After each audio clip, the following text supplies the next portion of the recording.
Ce programme est financé par les amis et partenaires du ministère de Joyce Meyer. Soyez sel et lumière, que votre vie donne soif à quelqu'un d'autre. Soyez lumière dans l'obscurité de quelqu'un d'autre. Arrêtez de penser à vous-même et Dieu fera plus pour vous en 5 minutes que vous pourriez avoir fait dans toute votre vie.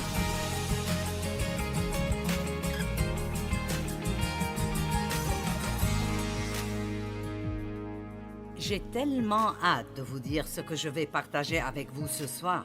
Pas parce que je ne l'ai jamais partagé avant, parce que je l'ai déjà fait, mais je priais vraiment que ce soir, vous l'entendriez enfin. Vous voyez, si nous écoutons quelque chose, ça ne veut pas nécessairement dire que nous comprenons.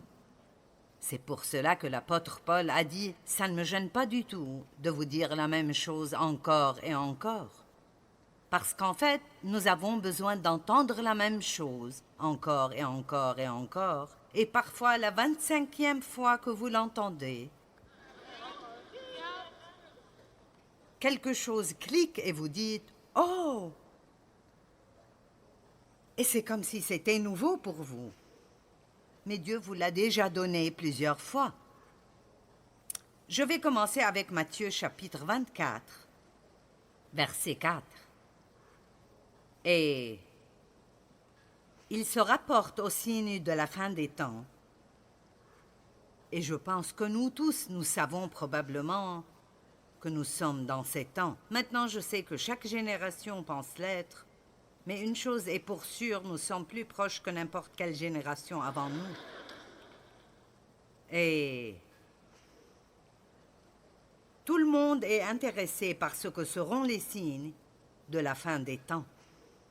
Eh bien, si vous regardez Matthieu 24 et ce qui arrive dans le monde aujourd'hui, vous diriez que nous sommes assez proches. Une chose qu'il ne dit pas ici, mais il dit qu'il y aura beaucoup de tromperies. Et nous savons que la tromperie vient du diable. Nous avons dit hier que la tromperie veut dire de croire un mensonge. Nous sommes trompés quand nous croyons des mensonges. Comme pendant plusieurs années dans ma vie, je croyais que j'aurais toujours une vie du second degré parce que mon père avait abusé de moi. Je croyais juste que... Vous savez, ça m'a complètement amoché. Ça a nui à ma vie et tout ce que j'aurais été ou aurait pu être, ça avait disparu. Vous voyez, c'était un mensonge, mais tant que je le croyais, alors c'était ma réalité. Et puis j'ai découvert que Dieu pouvait me guérir, et non seulement me guérir, mais si je lui faisais confiance, il me rendrait tout. La Bible a dit qu'il me rembourserait pour la honte de ma jeunesse. Dieu est notre récompense. Mais si vous continuez à essayer de recouvrer vos dettes, alors Dieu ne peut pas s'impliquer et le faire pour vous. C'est pour cela qu'il nous dit de pardonner et de même aller jusqu'à aimer et prier pour nos ennemis, pas parce qu'ils le méritent, ou parce que c'est facile pour vous de le faire, mais ça lui permet de travailler. Et quand Dieu travaille sur quelqu'un, le diable ferait mieux de débarrasser le chemin, parce que Dieu vaincra. Mais la Bible dit, dans ces jours-là, la détresse sera plus terrible que tout ce qu'on a connu. Et si le Seigneur n'avait pas abrégé ces jours à cause des élus, personne, maintenant écoutez ceci, personne ne serait sauvé et n'en réchapperait. Nous devons regarder autour de nous et réaliser que nous vivons dans des temps extrêmement dangereux. Mais je n'ai pas peur d'aller et de vivre ma vie parce que je suis entre les mains de Dieu, pas les mains du diable. Je suis entre les mains de Dieu et je suis entre les mains de Dieu parce que je sais comment travailler avec Dieu. Et arrêter le diable, pas de m'attaquer, mais de l'arrêter de gagner. Quand il me fait face, l'ennemi sortira contre toi par un seul chemin et s'enfuira devant toi par 7 chemins, si nous savons comment lui faire face. Donc, En commençant au verset 3, il dit, il voulait savoir, dis-nous quand cela arrivera-t-il et quels seront les signes. Jésus leur répondit, prenez garde que personne ne vous séduise. Donc vous ne pouvez pas juste assumer que vous êtes au-dessus de la déception parce que vous ne l'êtes pas. Il n'y a personne ici qui est tellement spirituel que c'est impossible pour lui d'être trompé. C'est pour cela que partout dans la Bible, il nous dit de veiller, de prier, de veiller, d'être alerte et d'être vigilant. Car plusieurs viendront sous mon nom, disant « C'est moi qui suis le Christ » et ils séduiront beaucoup de gens. Vous entendrez parler de guerre et de bruit de guerre. Gardez-vous d'être troublés, car il faut que ces choses arrivent. Mais ce ne sera pas encore la fin. Une nation s'élèvera contre une nation et un royaume contre un royaume, et il y aura en divers lieux des famines et des tremblements de terre. Tout cela ne sera que le commencement des douleurs. Maintenant, nous avons plus de ce qu'on appelle les catastrophes naturelles maintenant qu'à n'importe quel autre temps.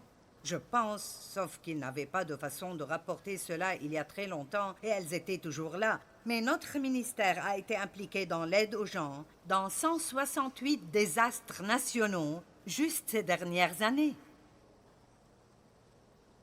Houston a été inondée il y a un an et maintenant elle est inondée de nouveau. 1 mètre d'eau de pluie. Les aéroports sont fermés, les gens qui venaient ici n'ont pas pu prendre leur avion. Il y avait une tornade ici, un incendie là-bas. L'année passée, nous étions en Californie, il y avait tous les incendies à Redding. Il y a tellement de personnes qui ont de la peine. Et les gens demandent, qu'est-ce qui arrive? Où est Dieu dans tout cela?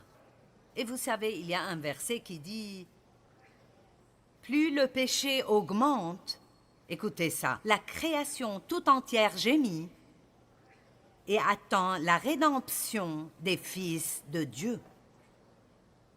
Donc je pense que notre terre gémit, je pense qu'elle crie, que même elle ne peut pas durer plus longtemps sous le poids du péché et du manque de foi dans le monde aujourd'hui. Maintenant, bien que je suis devant des millions de personnes à la télévision et je suis dehors en public comme ça tout ce temps, je vis une vie assez isolée et ça semble probablement étrange, mais c'est vrai.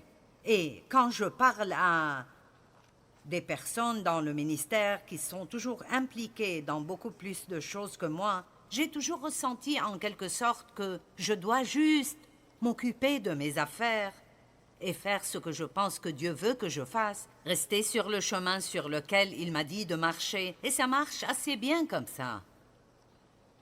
Parce que parfois, quand vous vous impliquez dans beaucoup de choses, si vous n'êtes pas vraiment fort, et beaucoup de personnes le sont, c'est facile d'être pris dans des choses qui n'ont vraiment pas de sens du tout. Mais certaines des choses que j'entends sont vraiment très stupides.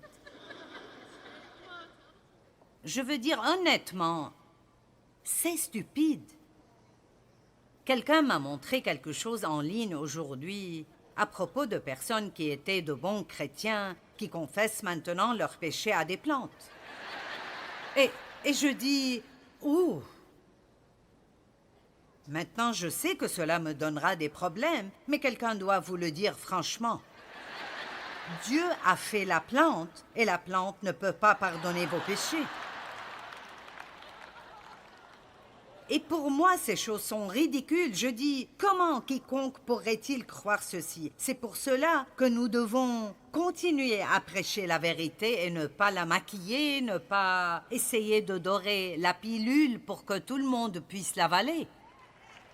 Si vous pensez que je suis dur parfois, vous devriez voir Jésus prêcher. Vipère! Race de vipères, vous n'êtes qu'un tas d'hypocrites, il a dit, tombeau crépi de blanc, plein d'ossements de cadavres.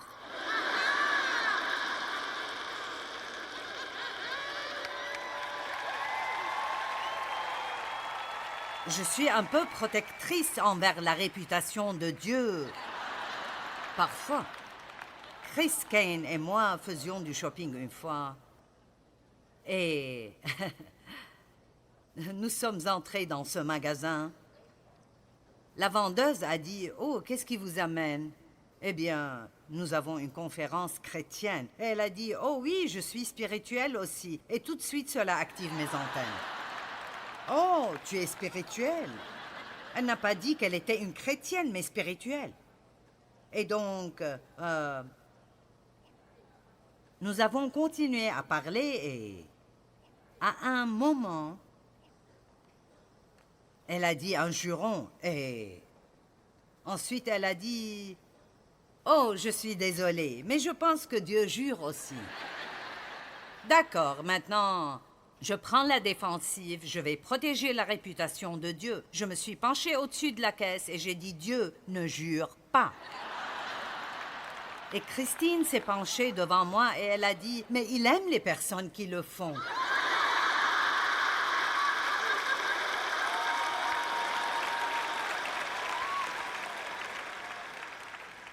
Et ce que Dieu m'a dit plus tard est « Tu essaies de nettoyer le poisson avant de l'avoir pêché. »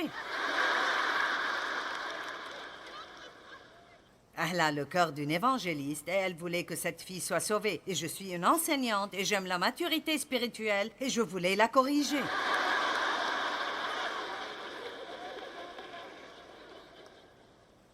Mais il y a des choses bizarres qui arrivent. Seigneur, aie pitié.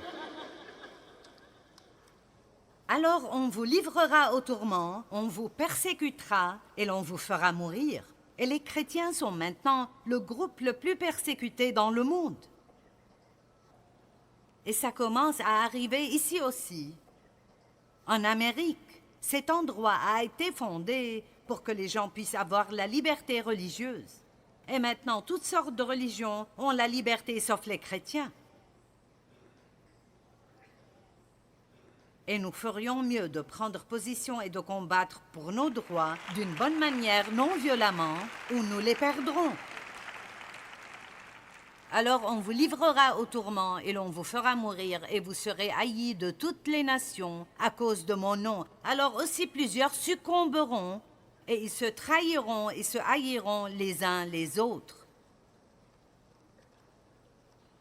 Et c'est ce qui me fait peur maintenant. Il y a tellement de colère, de haine, de conflit, de jugement, de critique, de ragot, de manque de pardon, d'amertume et de ressentiment. Et à cause de cela, l'Église n'a pas de puissance. L'onction demeure là où il y a la paix et l'unité. Et nous n'avons rien si nous n'avons pas l'onction de Dieu. Et certains d'entre vous ne savent pas ce que c'est. L'onction de Dieu est si précieuse. C'est sa puissance et sa présence dans votre vie. Et la Bible dit, si vous avez l'onction, vous n'avez besoin de personne pour vous enseigner. Maintenant, on ne parle pas d'un enseignant comme j'enseigne. C'est un don dans le corps de Christ. Mais ça veut dire que vous n'avez pas besoin que quelqu'un vous dise quoi faire tout le temps, parce que la présence de Dieu dans votre vie vous montrera si vous devez aller à gauche ou à droite ou dire oui ou non. Vous avez besoin de l'onction de Dieu, pas seulement pour prêcher, mais pour élever des enfants, pour aller au travail et ne pas devenir fou. Je vais juste le dire simplement. Vous ne pouvez pas avoir l'onction de Dieu et haïr quelqu'un en même temps. Je sais que ce n'est pas le premier message que vous avez entendu sur pardonner aux gens, et je n'en parlerai pas ce soir, mais si vous êtes toujours en colère contre les gens, vous devez entendre ce message parce que vous ne l'avez pas encore compris. Vous dites, mais tu ne sais pas ce qu'ils ont fait. Ce n'est pas important. Et je ne minimise pas vos sentiments. Bien sûr, votre douleur est importante et ce que vous avez traversé est important. Mais si Jésus a pu faire ce qu'il a fait pour nous, il est mort pour nous alors que nous nous en fichions. Ne me regardez pas comme si vous ne saviez pas ce dont je parle. personne ne m'a rien fait de pire que ce que j'ai fait à Dieu. Et il me pardonne encore et encore et encore et encore. Et tout ce qu'il nous donne, il s'attend à ce que nous le donnions aussi. Maintenant, combien d'entre vous me font confiance? Je crois que l'un des plus grands et plus importants problèmes que nous avons dans le monde aujourd'hui, c'est toute la haine et la colère. C'est horrible, c'est absolument horrible. Les gens se haïssent l'un l'autre à cause de la couleur de leur peau ou à cause de l'église qu'ils fréquentent. Les gens ne savent même pas pourquoi ils se haïssent. Les gens sont juste en colère. Ils sont en colère à propos de tout ce qui arrive dans le monde. Et ils ne savent pas quoi faire. Alors ils sont en colère contre tout le monde. Et vous devez résister à ça et vous éloigner de tout cela. Faites attention à cela parce qu'à chaque fois que vous avez de la peine et vous prenez offense, vous jouez le jeu du diable. À chaque fois.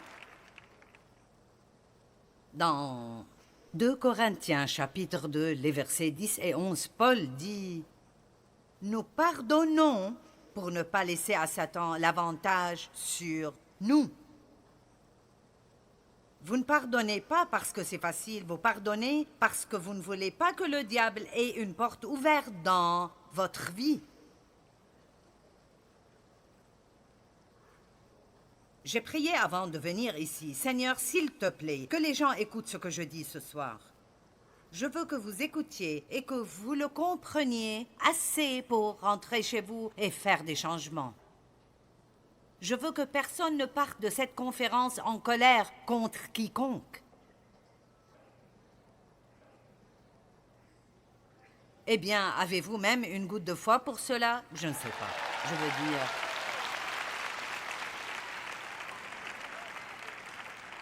Je suis désolée, mais je ne peux pas vous donner une crème frappée et des gâteaux ce soir. Si vous voulez juste un autre bol de sucre, allez autre part. Nous servons de la viande et des légumes ici.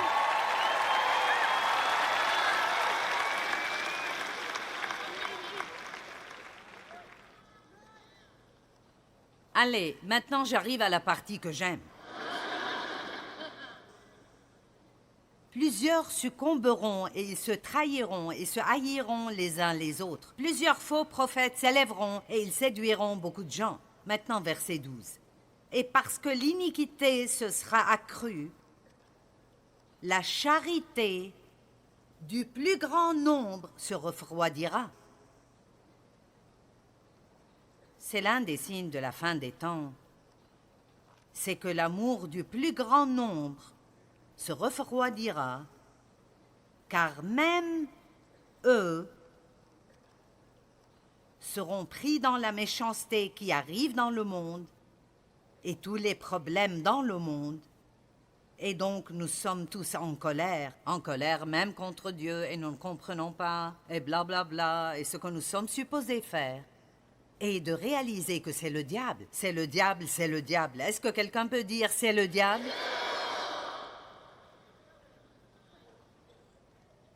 C'est lui. Et réaliser que l'amour est la forme la plus élevée de la guerre spirituelle. Maintenant, comprenez ceci, nous parlons de comment vaincre le diable. Et je veux vous dire qu'il n'y a qu'une façon de vaincre le mal, et c'est en agissant bien, en faisant le bien, en aimant les gens, en donnant, en aidant, en servant. Et si je juge par l'expression sur vos visages pour déterminer si vous comprenez ceci ou pas, j'ai des problèmes ici. Je dois trouver quelqu'un avec qui je suis sur la même page.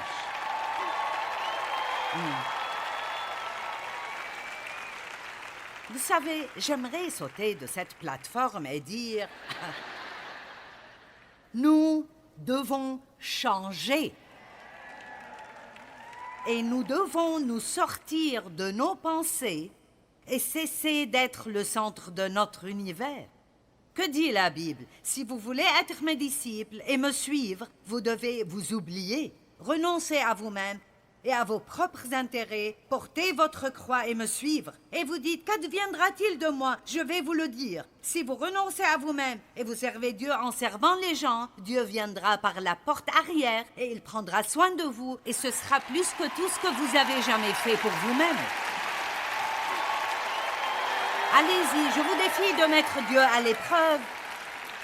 Et voyez s'il ne peut pas mieux s'occuper de vous que vous ne l'avez jamais fait vous-même. Allez, j'ai vécu très longtemps. Très longtemps. Et je vous le dis, j'ai vécu une vie égoïste et centrée sur moi. Oh, quand j'ai découvert la foi, je pensais que je pourrais utiliser ma foi pour obtenir tout ce que je voulais. Et Dieu a dit, je vais te montrer ce pourquoi je veux vraiment que tu l'utilises. Et ce n'est pas pour que tu obtiennes tout ce que tu veux.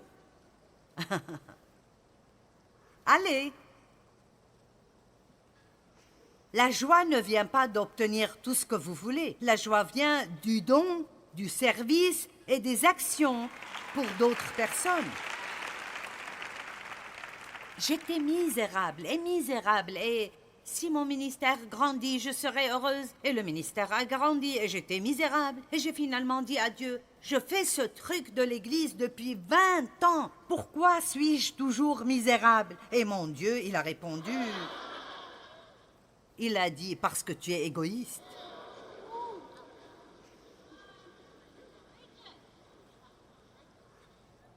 Je me demande s'il y a quelqu'un d'autre ici qui avait besoin d'être là le jour où j'ai prié cela. Qu'en est-il de moi? Qu'en est-il de moi? Qu'en est-il de moi? Mais Chris m'a dit quelque chose d'intéressant aujourd'hui. Elle a dit, peut-être que tu devrais dire aux gens ce qu'est l'amour. Parce que nous aimons la glace et nous aimons notre chat.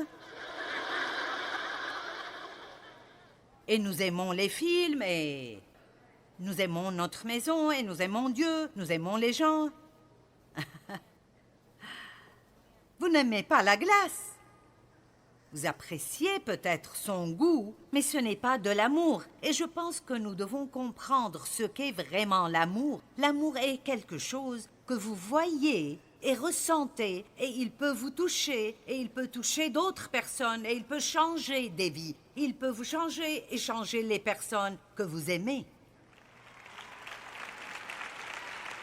Écoutez, si vous êtes un chrétien, il s'occupe déjà de vous. Vous allez au ciel.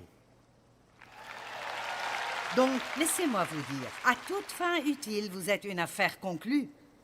Votre nom est déjà écrit dans le livre de la vie. Et vous êtes ici pour une raison. Et ce n'est pas d'essayer de vous garder heureux. C'est de laisser votre lumière briller. Allez! Soyez sel et lumière, que votre vie donne soif à quelqu'un d'autre. Soyez lumière dans l'obscurité de quelqu'un d'autre. Arrêtez de penser à vous-même et Dieu fera plus pour vous en 5 minutes que vous pourriez avoir fait dans toute votre vie. Et vous serez si heureux que vous ne pourrez même plus vous contrôler. Beaucoup d'entre nous croient que nous vivons dans les derniers jours dont Jésus a parlé dans la Bible. Et dans sa parole, il dit que durant ces jours, notre amour pour autrui se refroidira. Mais nous pouvons vaincre cela si nous faisons simplement quelque chose de bien pour quelqu'un tous les jours. Quand nous marchons dans son amour, nous aurons la véritable joie.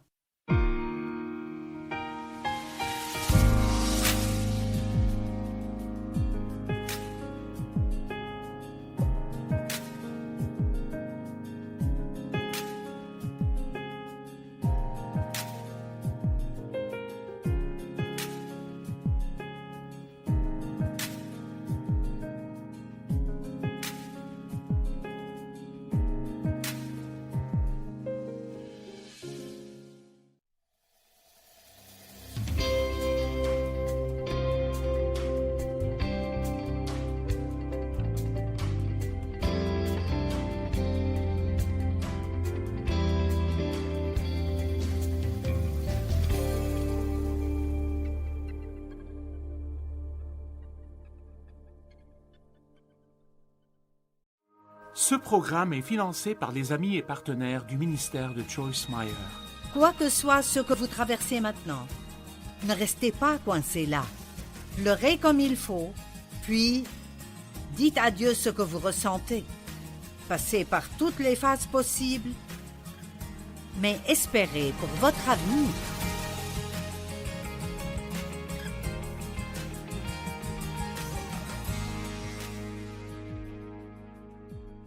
Merci d'être avec nous aujourd'hui sur notre programme. Je veux partager ce que j'ai sur le cœur avec vous. Vous savez, je suis sûre qu'il y a tellement de personnes qui regardent maintenant, qui ont mal d'une façon ou d'une autre, et vous avez juste vraiment besoin d'être réconfortés. Et je sais ce que c'est que d'être blessé émotionnellement, mentalement. Vous vous inquiétez pour quelque chose, quelqu'un vous a rejeté, ou vous avez eu une grande perte dans votre vie, et le chagrin et la solitude sont les choses dont je veux parler aujourd'hui et demain. Et c'est quelque chose que, d'un côté, c'est naturel de passer par un processus de deuil, mais si vous le laissez continuer trop longtemps, il peut devenir un vrai problème majeur dans votre vie. Et donc, j'espère vous encourager aujourd'hui, et je voudrais commencer avec un beau verset. 2 Corinthiens 1, 3 et 4. Béni soit Dieu, le Dieu et Père de notre Seigneur Jésus-Christ, le Père des miséricordes et le Dieu de toute consolation, j'aime cela, qui nous console dans toutes nos afflictions, afin que nous puissions consoler ceux qui souffrent par la consolation dont nous sommes l'objet de la part de Dieu. Vous savez, ceci est si bon. Il dit que Dieu nous console, mais il nous console non seulement juste pour nous réconforter, mais pour que, quand nous sommes avec des personnes blessées, nous sachions comment prendre cette même consolation que Dieu nous donne et la leur donner. Et c'est ce que j'espère faire aujourd'hui. Donc, si vous êtes blessé, c'est important pour Dieu et pour nous. Je sais que vous vous sentez probablement seul dans votre douleur, et je comprends ceci. Mais je prie qu'aujourd'hui, ceci vous réjouira et vous donnera de l'espérance pour votre avenir. 2 Corinthiens 4, 18. Parce que nous regardons non point aux choses visibles, mais à celles qui sont invisibles, car les choses visibles sont passagères, et les invisibles sont éternels. Donc, Paul dit de ne pas juste regarder ce que nous voyons de nos propres yeux, mais de regarder avec le cœur de la foi tout ce que nous ne pouvons pas voir. Et vous savez, la vérité est en fait qu'il y a plus qui arrive dans le monde spirituel que nous ne pouvons pas voir que ce que nous pouvons voir. Je pensais ce matin à comment nous vivons ici sur Terre et nous faisons nos tout petits plans et nous essayons de tout régler pour l'avenir et ce qui arrivera ici et là-bas. Et Dieu a un plan si merveilleux pour nous tous et il veut que nous lui fassions confiance. Et même si vous passez par l'une des pires périodes dans votre vie maintenant et vous ne voyez pas comment il y aurait une façon d'être heureux de nouveau, je veux vous dire que Dieu a un bon plan pour vous. Et si vous croyez cela, tout ce que nous recevons de Dieu vient de croire en ses promesses. Nous recevons de Dieu quand nous croyons ses promesses. En fait, le mot recevoir veut dire croire, et le mot croire veut dire recevoir. Donc, qu'importe combien vous avez mal, Dieu veut que vous ayez l'espérance que les choses peuvent et vont changer, et que vous avez un bel avenir devant vous. Maintenant, vous n'avez pas besoin d'être seul pour vous sentir seul. Vous pouvez être dans une salle pleine de gens et vous sentir seul. Si vous êtes timide et anxieux, et peut-être que personne ne vient vers vous et vous parle, et le diable peut vous dire plusieurs mensonges, les gens ne vous aiment pas, vous êtes déplacé ici. Donc, vous pouvez être avec d'autres personnes et vous pouvez avoir un problème qu'ils ne connaissent pas. et que vous ne pouvez pas leur dire, donc vous êtes blessé, et ils sont autour de vous à rire et à se réjouir, et vous vous sentez seul. Vous n'avez pas besoin d'être seul pour vous sentir seul, et vous pouvez être seul sans vous sentir seul. Je veux le dire de nouveau. Vous n'avez pas besoin d'être seul pour vous sentir seul, et vous pouvez être seul sans vous sentir seul, parce que la vérité est que nous ne sommes jamais seuls, parce que Dieu dit qu'il ne nous laissera et ne nous abandonnera jamais. Maintenant, je comprends que nous voulons quelque chose que nous pouvons voir et toucher, mais si vous vous sentez seul parce que vous vivez seul, la chose à faire est de demander que Dieu vous dirige dans ce que vous faites. Parfois, quand nous sommes blessés, nous voulons ne rien faire et nous voulons que quelqu'un vienne et qu'il fasse quelque chose pour nous. Mais je vous dis que n'importe combien vous vous sentez seul, il y a d'autres personnes autour de vous qui se sentent tout aussi seules, et ce que vous pouvez faire est de tendre la main vers quelqu'un d'autre et l'aider. Mais parlons de raisons pour le chagrin et la solitude. On m'a dit que le chagrin et la solitude sont deux des problèmes majeurs dans notre société aujourd'hui. Et je veux dire que le deuil après une grande perte est naturel et est nécessaire.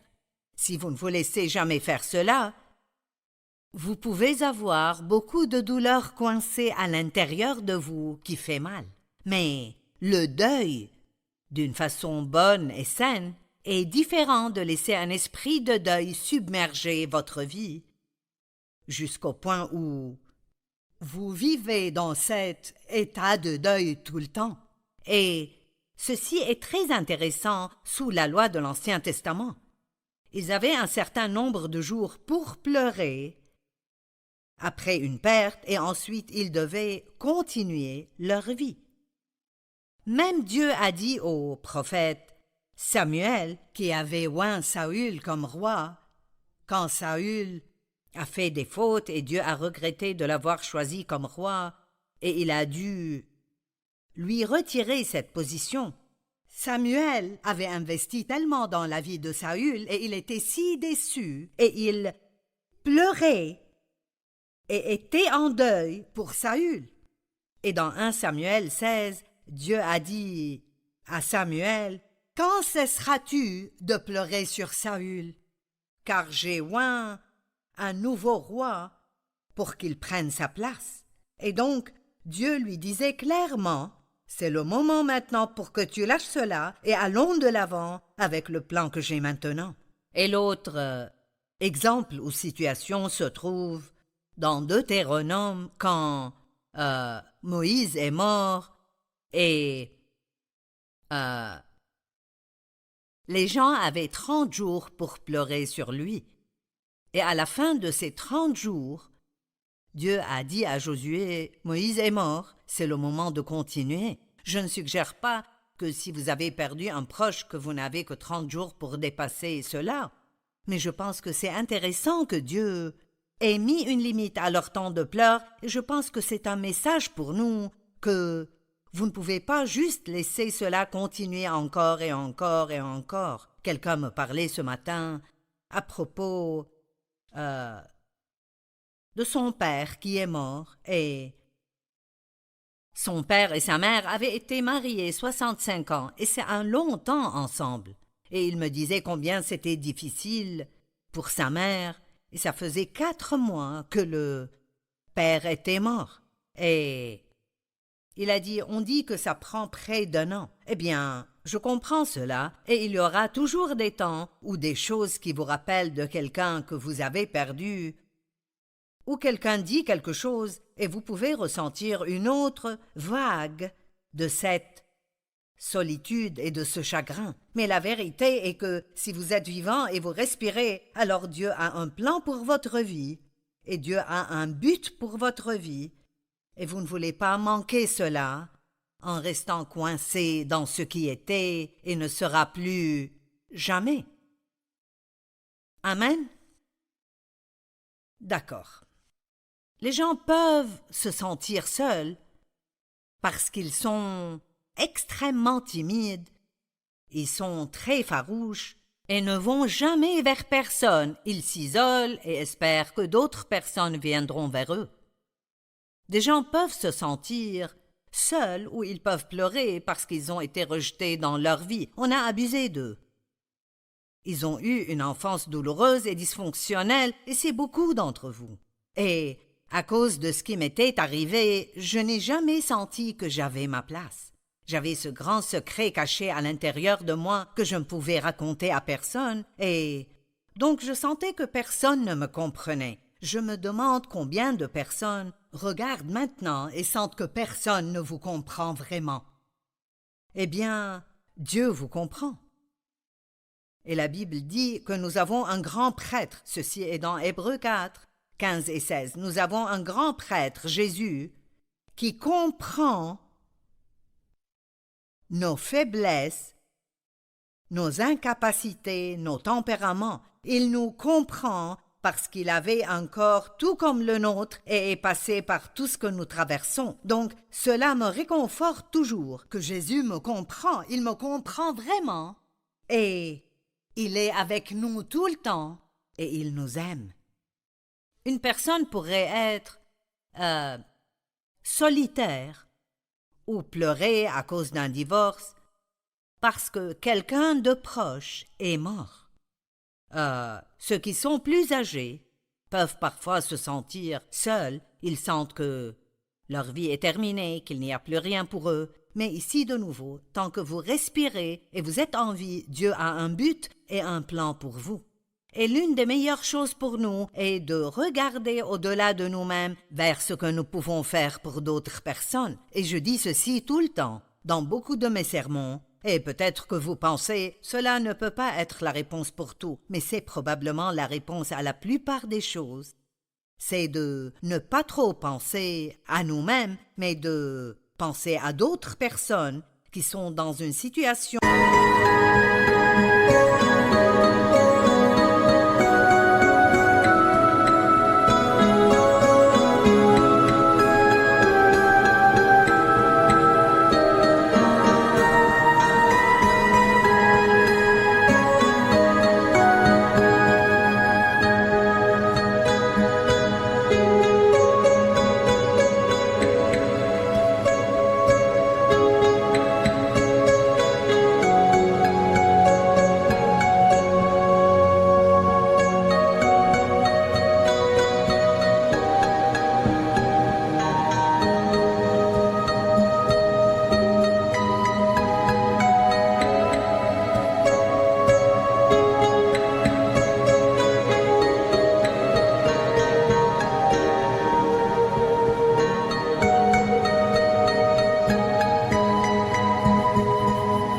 peut être pire que la nôtre.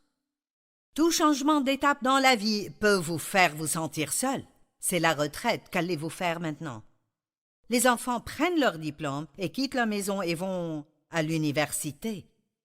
Peut-être que vous avez eu beaucoup d'enfants à la maison et ils commencent à aller à la garderie ou à la 12e ou quoi que ce soit. Certains parents seraient heureux parce qu'ils auront finalement du temps pour eux-mêmes. Mais d'autres, j'ai vu des mères passer par des temps difficiles parce que ce qu'elles faisaient pendant leur journée ne doit plus être fait maintenant. Bien sûr, probablement la perte d'un proche, la mort d'un époux, la mort d'un enfant, la mort d'une mère ou d'un père, ou d'une sœur ou d'un frère, ou même un ami très très proche, peut être très très dévastatrice. Mais si vous allez à Dieu, et vous le laissez dès le début, commencez à vous consoler, et au lieu de penser à tout ce que vous avez perdu, vous pensez aux bonnes choses dans cette relation, de tous les bons souvenirs dont vous vous rappelez, et vous êtes heureux de les avoir eus dans votre vie aussi longtemps que vous les avez eus. Vous savez, je commence à réaliser, et cela pourrait être drôle parce que j'enseigne beaucoup sur la pensée, mais je pense que tout problème que nous avons est connecté à notre pensée. Ça dépend vraiment de comment nous allons regarder quelque chose et comment nous allons y penser. Et vous savez, la vérité est que quand nous pleurons parce que nous avons perdu une personne dans notre vie, nous pleurons sur nous-mêmes parce que nous sommes ceux qui ont perdu. Si cette personne croyait en Christ, elle est dans un endroit de loin meilleur, et nous savons cela, mais ça n'arrête pas la douleur. Et parfois vous devez juste laisser la douleur venir, vous devez pleurer et laisser Dieu vous réconforter, et vous la traverserez et vous la dépasserez, et vous avez toujours beaucoup de vie, et Dieu a un nouveau plan qu'il oindra pour vous. Espérez. L'espérance est une attitude positive que quelque chose de bien arrivera avec vous. Un autre moment où les gens ont des difficultés est quand ils prennent leur retraite. Vous ne savez pas quoi faire de votre vie maintenant. Spécialement, si beaucoup de votre identité était liée à votre travail, alors vous pouvez commencer à penser que vous ne faites plus rien maintenant. Qui suis-je maintenant? Vous n'étiez jamais votre travail. Vous devriez toujours pouvoir séparer qui vous êtes de ce que vous faites. Et je pense à ceci depuis longtemps déjà. Si un jour je ne peux plus diriger ce ministère et faire ce que je fais maintenant, je serai toujours une personne importante que Dieu aime parce que je ne laisserai pas ma valeur être dans ce que je fais, mais dans qui je suis en Christ. Peut-être que vous avez perdu votre maison dans une catastrophe naturelle. Imaginez cela. Perdre toutes vos photos et toutes les choses que vous avez amassées à travers les années, les cadeaux que des gens vous ont donnés, et perdre tous vos habits et votre maison est en ruine. Imaginez combien cela serait difficile. Et j'ai vu des gens qui laissent cela les dévaster, et ils entrent dans des dépressions profondes, mais j'ai vu des gens qui disent « J'ai ma vie ». Ces choses étaient juste des choses et je peux les remplacer. Beaucoup de cela a à voir avec la façon dont nous voyons les choses et l'attitude que nous décidons d'avoir. Les parents célibataires peuvent se sentir très seuls et je comprends cela. J'étais une mère célibataire pendant un temps, après que mon premier fils ne naisse, mais Dieu merci. Dieu a envoyé Dave Meyer dans ma vie. Et lui et moi, nous nous sommes mariés quand mon fils avait juste un peu plus qu'1 an. Il avait 1 an et même pas 1 mois entier de plus. Mais il y avait une période de temps où j'étais une mère célibataire et l'homme que j'avais épousé avant n'était pas vraiment un père de toute façon. Et je sais que c'est dur, je sais que les choses sont chères et que c'est difficile et vous devez prendre toutes les décisions tout seul. Mais ici aussi, Dieu vous donnera toujours de la grâce dans votre situation. Et je crois vraiment cela. Je crois que si vous êtes un parent célibataire, Dieu vous donnera la grâce de faire tout ce que vous devez faire. Il vous donnera la grâce que quelqu'un d'autre n'aurait pas. Mais c'est important que vous gardiez une bonne attitude. C'est vraiment difficile d'avoir la grâce de Dieu et de se plaindre tout le temps de notre situation. Donc, commencez par aligner votre bouche avec la parole de Dieu et dites « Je crois que Dieu me fortifiera chaque jour et me donnera la capacité de faire ce que j'ai besoin de faire. » Et communiquez avec d'autres personnes qui sont dans la même situation que vous, pas juste pour vous plaindre à propos de combien c'est difficile, mais pour que vous puissiez partager des idées concernant des façons dont vous pouvez faire face aux défis que vous avez.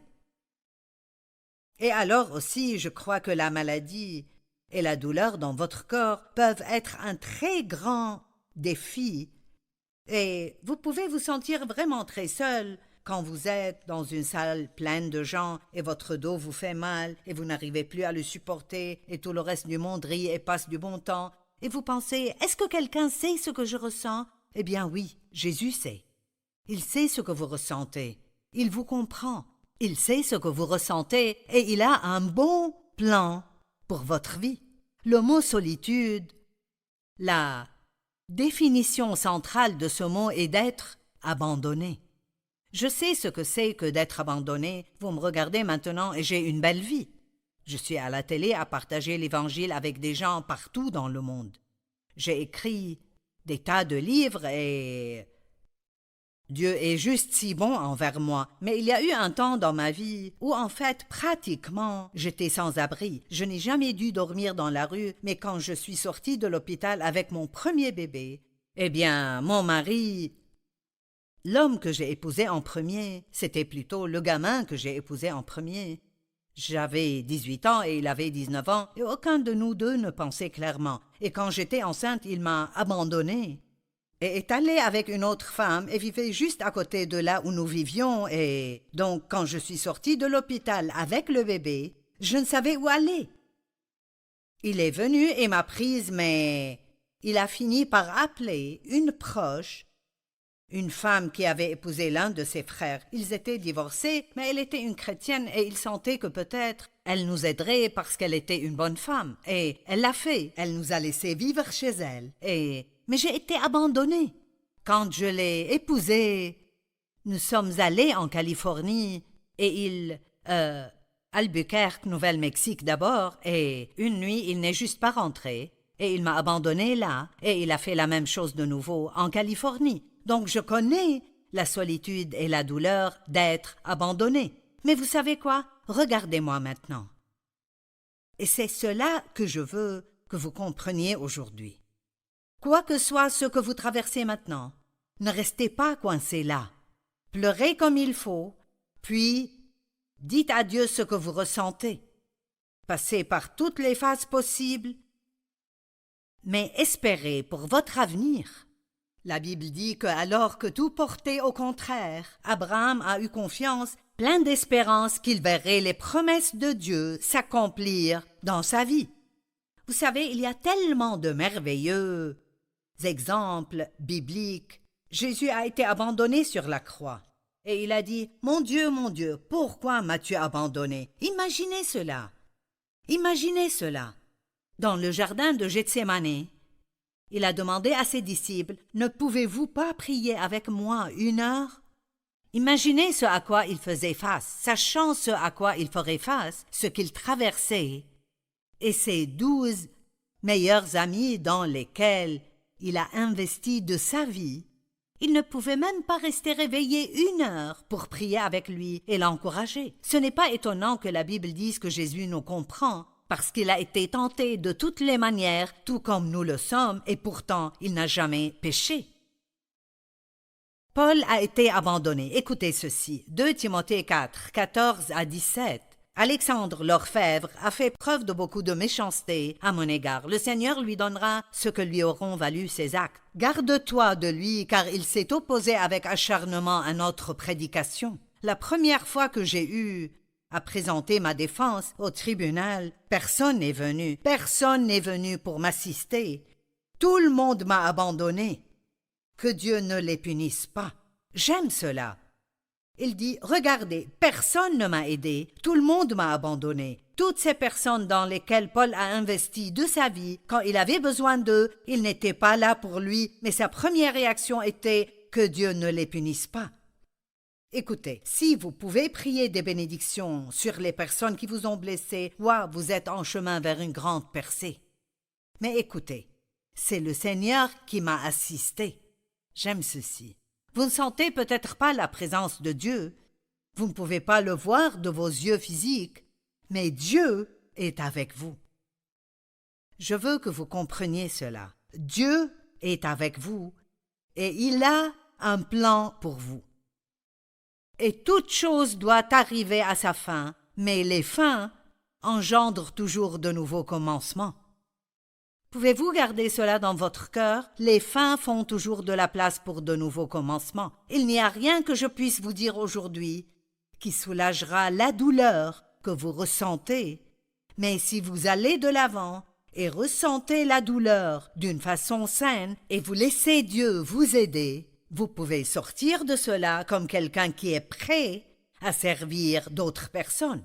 Vous savez quoi? Rien ne rend le diable plus en colère que quand vous prenez la douleur que vous avez traversée et vous utilisez cela pour consoler d'autres personnes qui passent maintenant par les mêmes choses que vous avez traversées, mais dont vous avez été délivrés. Et s'il vous plaît, regardez ce que vous avez toujours, ne regardez pas juste ce que vous avez perdu. C'est l'une des plus grandes erreurs que nous puissions faire, de toujours regarder et parler de ce que nous avons perdu, et de ne pas faire l'inventaire de ce que nous avons toujours. Vous avez toujours l'amour de Dieu. Il dit qu'il n'arrêtera jamais de vous aimer. Il n'y a jamais eu un moment dans votre vie où Dieu ne vous aime pas. Donc ne ressentez pas que personne ne vous aime parce que Dieu vous aime et il a un bon plan pour votre vie. Regardez ce que vous avez, pas ce que vous n'avez pas, et rappelez-vous que le temps change tout. Fixez les yeux sur l'avenir, bien que vous ne puissiez pas voir ce que l'avenir vous prépare. Vous pouvez fixer vos yeux sur l'avenir et dire « Je crois que quelque chose de bien arrivera dans ma vie. »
khắp phương trời vẫn nhớ tới quê hương.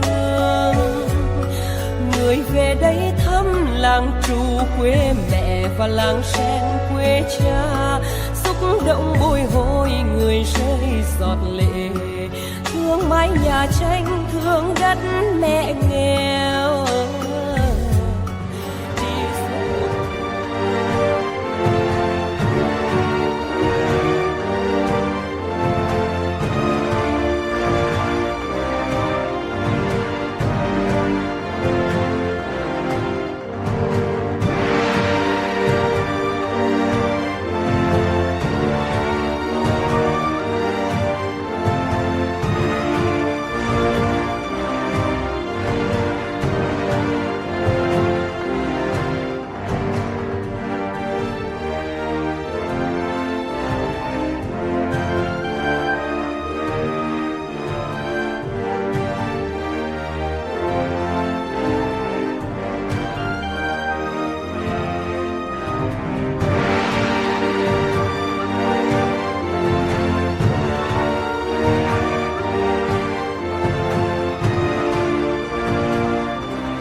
Thank you.